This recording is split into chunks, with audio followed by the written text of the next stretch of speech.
Dans la communion eucharistique, son contenu le fait d'être aimé et celui d'aimer les autres à son tour.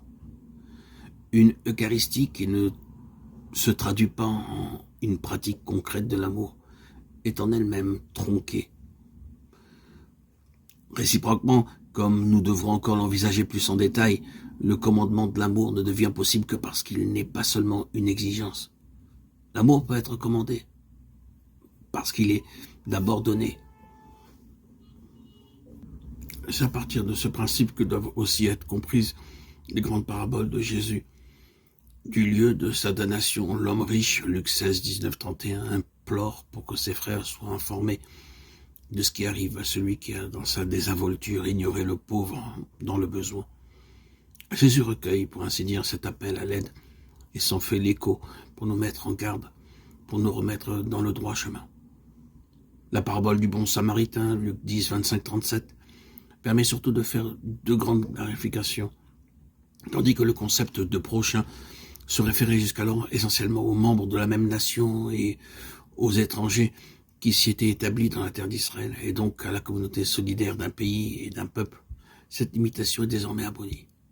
Celui qui a besoin de moi et que je peux aider, celui-là est mon prochain.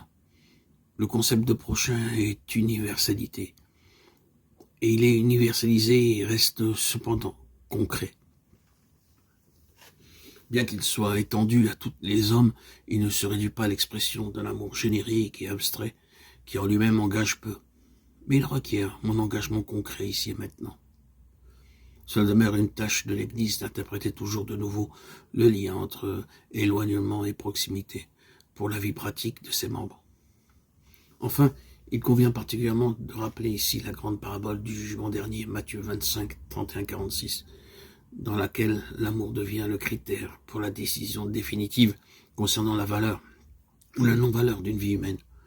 Jésus s'identifie à ceux qui sont dans le besoin, les affamés, les assoiffés, les étrangers, ceux qui sont nus, les malades, les personnes qui sont en prison. Chaque fois que vous l'avez fait à l'un de ces petits qui sont mes frères, c'est à moi que vous l'avez fait. Matthieu 25, 40. L'amour de Dieu et l'amour du prochain se fondent l'un dans l'autre. Dans le plus petit, nous rencontrons Jésus lui-même, et en Jésus, nous rencontrons Dieu.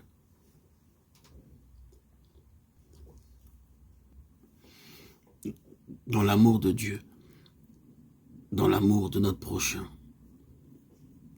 nous nous réconcilions avec Dieu et nous rencontrons Dieu.